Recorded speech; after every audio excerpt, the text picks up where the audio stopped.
Today's guest, attending a special session of the United Nations, is the President of the People's Republic of Bangladesh, Ziaur Rahman. I hope that the food aid by other countries will not be affected as a result of this. This is the time where we need support because we are trying to pick up and stand on our feet, and this is the time that our friendly countries got to come forward and give us a helping hand. In a moment, additional views, opinions and answers to reporters' questions from today's guest on World Chronicle, which is presented by United Nations Radio and Television in cooperation with the UN's Division for Economic and Social Information. Here now is the programme host, news correspondent of the British Broadcasting Corporation, Brian E. Saxton. Hello and welcome back to another edition of World Chronicle. And here at United Nations headquarters in New York today to interview our guest are three news correspondents. Brennan Jones, correspondent for Interpress Service, the Third World News Agency, Peggy Wilkins of the International Staff of the Wall Street Journal, and Prem Shankar Yar, editor, Financial Express, New Delhi. Our guest today, Ziaur Rahman, the President of Bangladesh, was born in 1936. He became a professional soldier at the age of 17 when he joined the army of Pakistan. In 1971, General Ziaur Rahman led the uprising against Pakistan, which resulted in the independence of East Pakistan and the establishment of the People's Republic of Bangladesh. Following the change of government in 1975, Ziaur Rahman was appointed deputy and later became chief martial law administrator of Bangladesh. In 1978, Bangladesh held its first ever presidential election, and Ziaur Rahman was elected to office by defeating his nearest rival by some 11 million votes. President Ziaur, we're delighted to have you on this edition of World Chronicle, and here with our first question for you is Mr. Jha of the Financial Express in New Delhi. Mr. President, the question I have to ask you today concerns your statement this morning to the General Assembly, where, if you'll pardon me using the phrase, you dropped a small bombshell as far as the Group of 77 were concerned. In fact, someone listening to you said that it's rather like the chap who told the king that he had no clothes on. I'm referring, of course, to your suggestion that the OPEC countries should cut the price of oil to the developing countries by 50%. Now, from what I've been seeing, a number of people have this very much on their minds, but the Group of 77 were rather hoping, to keep this within the ECDC, the Economic Cooperation for Developing Countries, and not to air it here. Now, what were your reasons for doing this, and how have you been received? Well, that's for you to judge how I have been received as far as this is concerned. But countries like ours, the least developed countries, are really badly affected as a result of the general inflation all over the world and the rise in oil price. On the one hand, we are paying far too much price for oil, and on the other hand, we are having to get from the developed countries finished products at higher and higher price. So on the one hand, we are having to pay a much higher bill for oil, and on the other hand, we are having to pay much higher bill for imported products. This has put us off very badly. So we have to find out ways and means by which we can balance up this maladjustment. And it is with this objective that I suggested that the OPEC countries should think of supplying oil at that price level to the least developed countries. Well, the point is, I think they had rather hoped, if I'm not mistaken, that they would avoid the separation or the isolation of the oil issue or the oil price issue from the other issues of how to recycle in the international liquidity, changes in the representation of various countries on the board of governors of IMF and World Bank, and other issues which are structural in nature. Now, your statement seems to have gone against this trend inside the Group of 77. Would you agree with me on that? I don't think so. These are all interconnected. The price of oil has direct bearing on all other issues related to economy, and especially to the developing and least developed countries. So I think this is right. Peggy. Thank you. Yes. I'd like to ask you about the commodity agreements. Does Bangladesh stand to gain from those? And what do you think of the prospects for coming to some commodity agreements out of the UN session? Would you just clearly say what you would like to know? Okay, the agreements that would stabilize prices of commodities, and I assume that you would benefit through jute, for your jute and for your tea, perhaps other commodities. Can you comment on what the United Nations is about to do in terms of stabilizing commodity prices and how Bangladesh could benefit? Yeah, thank you very much. This is again very important for us, this commodity price agreement, because we find that for our raw products, countries like us are mainly exporting raw material. And for this, unfortunately, we are getting lesser price or not attractive price. So this has decreased our exports in real value. So if an agreement like this is reached through negotiations and understanding, it is going to help countries like ours reasonably well and keep our export balanced, and we can see beforehand and know how much we can earn from our exports. This will help us in planning our production in the country and our export over a period of substantial time. And specifically, your exports that would benefit would be jute, tea? Yes, jute, tea, leather. Leather, yeah. Yeah. What do you think the prospects are for an agreement that will benefit the countries? Well, as I said this morning, it's not an easy thing. But we got to keep moving with the negotiations and find out new formulas which could be acceptable to all the parties, and especially formulas which will, in real time, benefit countries like ours. Here, I would like to say one thing, and that is that some of the countries like ours have a lot of untapped resources, unexplored resources, unutilized resources, natural resources. For our country, we can say, such as the gas, natural gas, good prospect for oil, limestone, coal, which have remained unexplored or fully developed. So, this way, we would be able to foresee our exports and plan our economy. Mr. President, I'd like to get back to the question about the bombshell that you dropped this morning. The talk in the corridors of the UN and amongst many delegates is that we might see a split here in the group of 77. Are you thinking of trying to take leadership and forming a least developed country bloc to try and move away, a coalition of some sort to deal specifically with your set of problems? And the other question I'd like to ask is, it was hinted by U.S. Ambassador McHenry what the content of your speech would be and that we should watch it closely. Were you consulting with the U.S. government on this, and was there any kind of deal that was struck? The answer to your first question is that there's nothing like that. This is a thing which have been, I understand, mentioned by others earlier.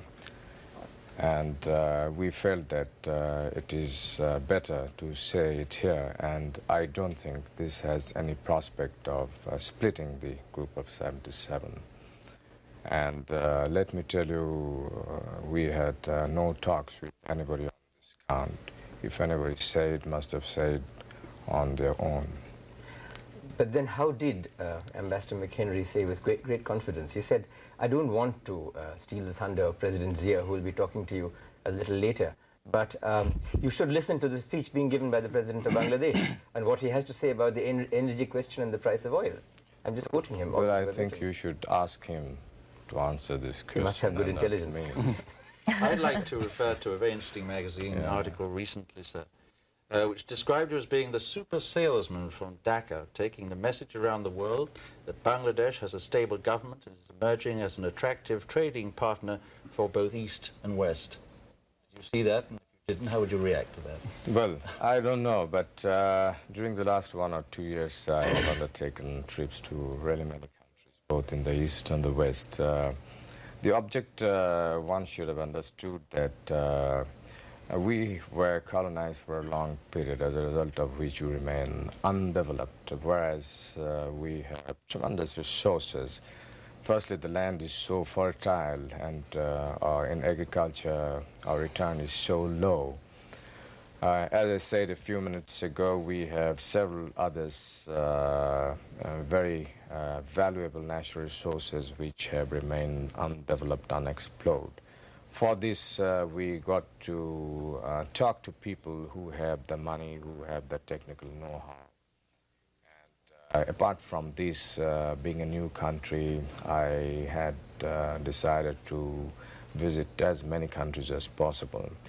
And I think these visits have really helped us a lot to project Bangladesh in other countries and discuss with those countries' leaders as to how economic cooperation could be built up. And as a result of these visits, our assistance from abroad has increased over the last 2-3 years. And the economy in our country are gradually picking up. May I come to a related question to this one, which is the one of, shall we say, regional cooperation. One of the problems that we all face in common is, in fact, the oil price, if you like, the balance of payments problem.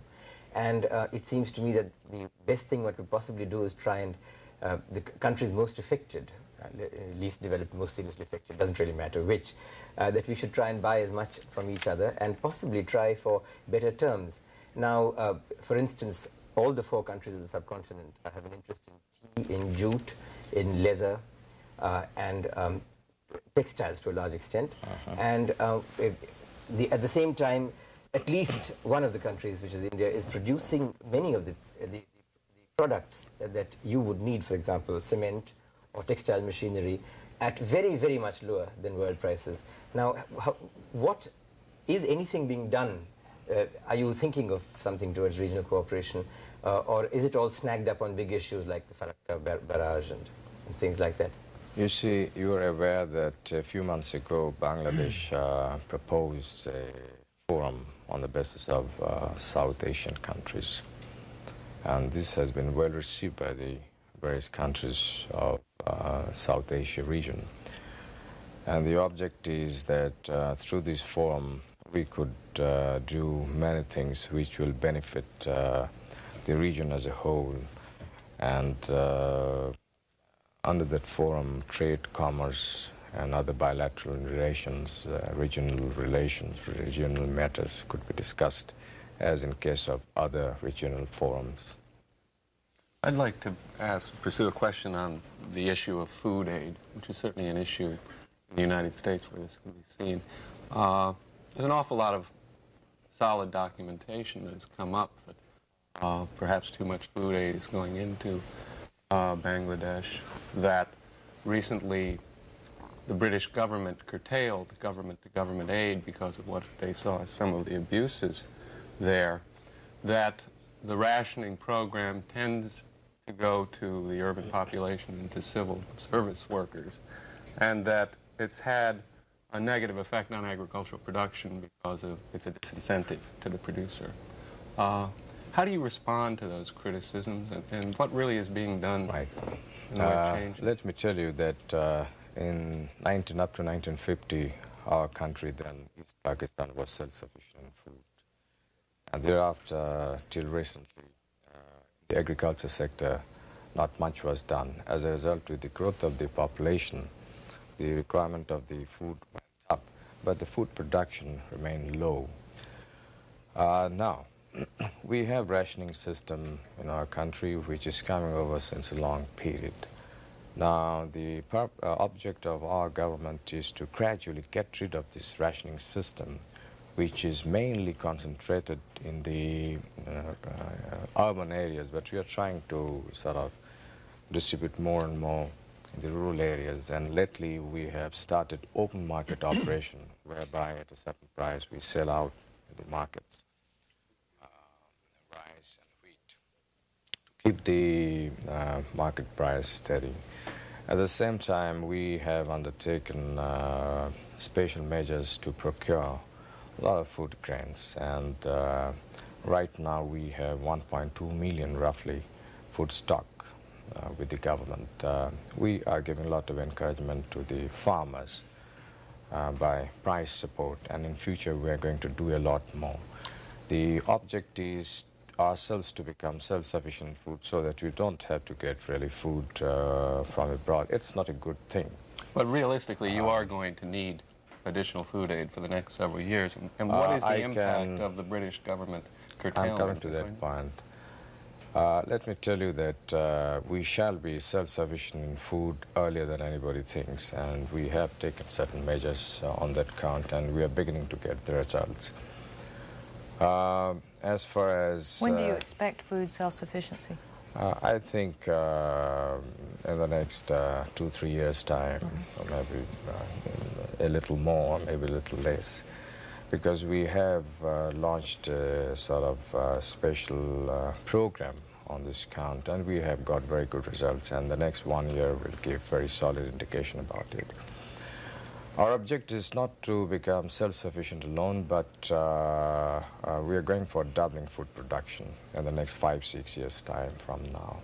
For this, we are mobilizing the people to take to voluntary works for re-excavating the silted up canals and rivers with a view to doing irrigation, bringing more and more land under irrigation. And in the last winter, we did massive work on this count, and through voluntary means we brought more than 600,000 acres of land under irrigation, virtually at no cost. And next winter, which is our dry season, we are going to undertake 3 times more than this work. That means we will try about 1.5 million acres to be brought additional under irrigation by unconventional method. So this is a great effort that is coming up in our country, and I hope this question will not arise very much in the near future. And do you think the British action will affect well, the U.S. food aid program? Which is certainly large. Britain has reduced the food aid as compared to before because of certain other reasons also. But I hope that the food aid by other countries will not be affected as a result of this. This is the time where we need support, because we are trying to pick up and stand on our feet, and this is the time that our friendly countries got to come forward and give us a helping hand in a big way. Perhaps on that we move into, I think, into another area which is very much in the news these days, Islamic solidarity. As you know, Bangladesh talks constantly of the need for increased solidarity. So I think we do have to ask you the question, how do you view recent events in Afghanistan and Iran as being a potential threat to that solidarity? Well, the Islamic solidarity is building up, and I hope in the near future we shall be able to overcome these problems through various measures, and I strongly feel that the Islamic solidarity is going to become stronger and stronger in future. But does the present situation in those 2 specific countries right now concern you deeply? It does concern, but I don't think Islamic solidarity as such is affected as a result of these 2. May I ask you something on this? The Islamic bomb, the nuclear bomb being so-called constructed in Pakistan. How do you feel about this? I would be rather ambivalent about this. Here's a country that you fought to liberate yourself from a few years ago, and which is building a bomb, which is allegedly an Islamic bomb, and you are most certainly a part of the Islamic group of countries. Well, what would you feel about this? Well, I know as much as you know, and I understand that they are not making any bomb. Well, I hope that's so, sir. You have better information. But this question of Islam, which you know is very high in everybody's minds these days, that Islam is in the throes of some kind of renaissance, some change. And there's been an unusually strong emphasis being placed on Islamic solidarity. We're back to this continuous phrase which keeps making the headlines. Isn't there the danger perhaps that this kind of policy might be regarded as a sort of isolationist policy? From what? From getting away to that old Islamic concept of greater cooperation and contact between nations. I don't think this will affect that.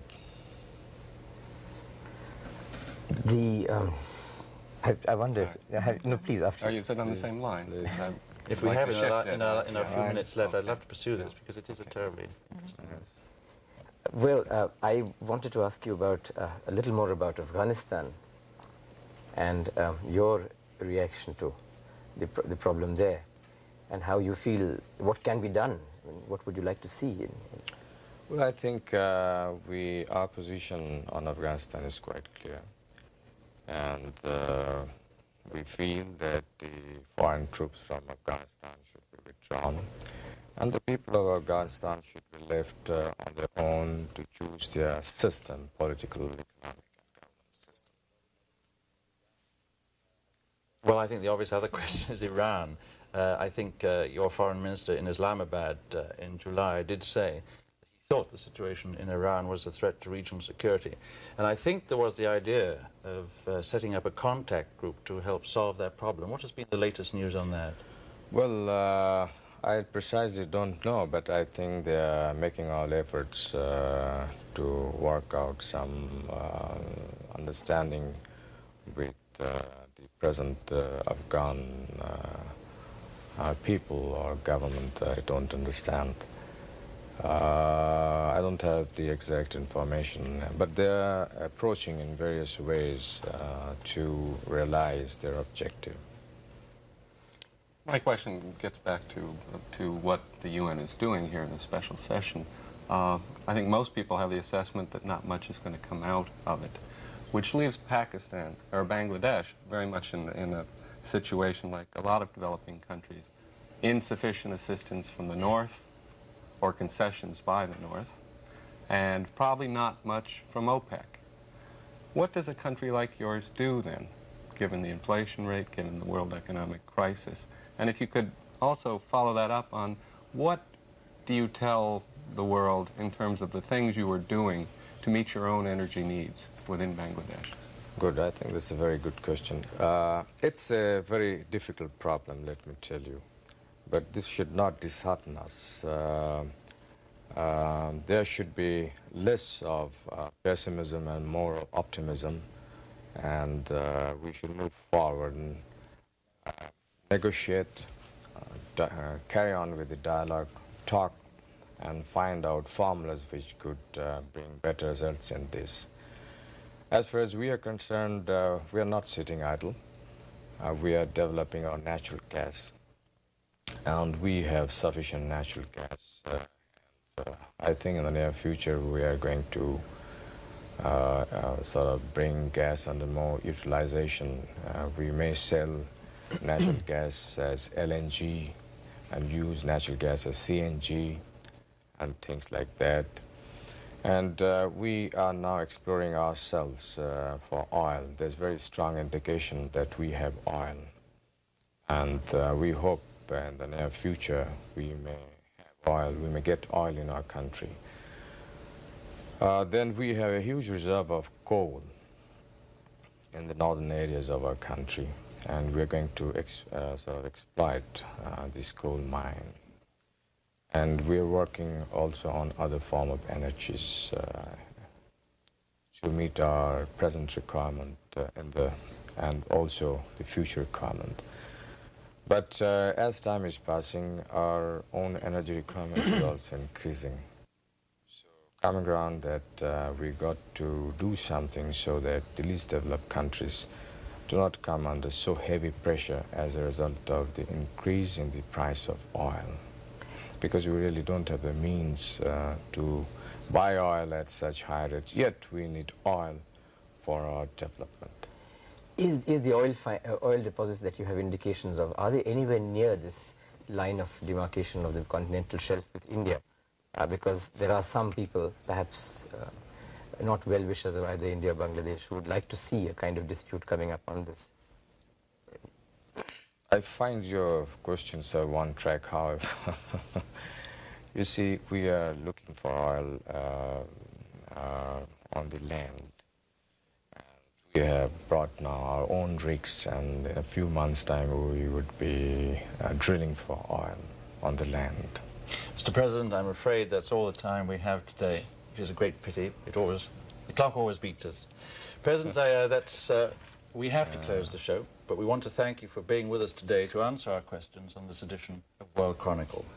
Our guest has been Ziaur Rahman, the President of the People's Republic of Bangladesh.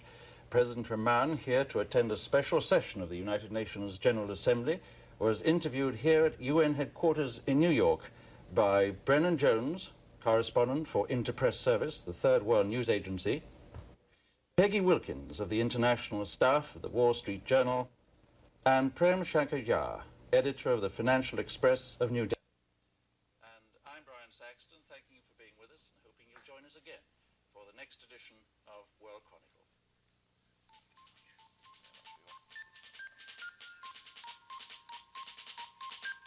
Transcripts of these interviews may be obtained without cost by sending a stamped, self-addressed envelope. World Chronicle is broadcast in developing and developed nations worldwide and features senior officials whose work is concerned with the developing nations of the world, in spontaneous, unrehearsed, unedited interviews conducted by reporters from press, radio, and television. World Chronicle is a public affairs presentation of this station. It is produced by United Nations Radio and Television in cooperation with the UN's Division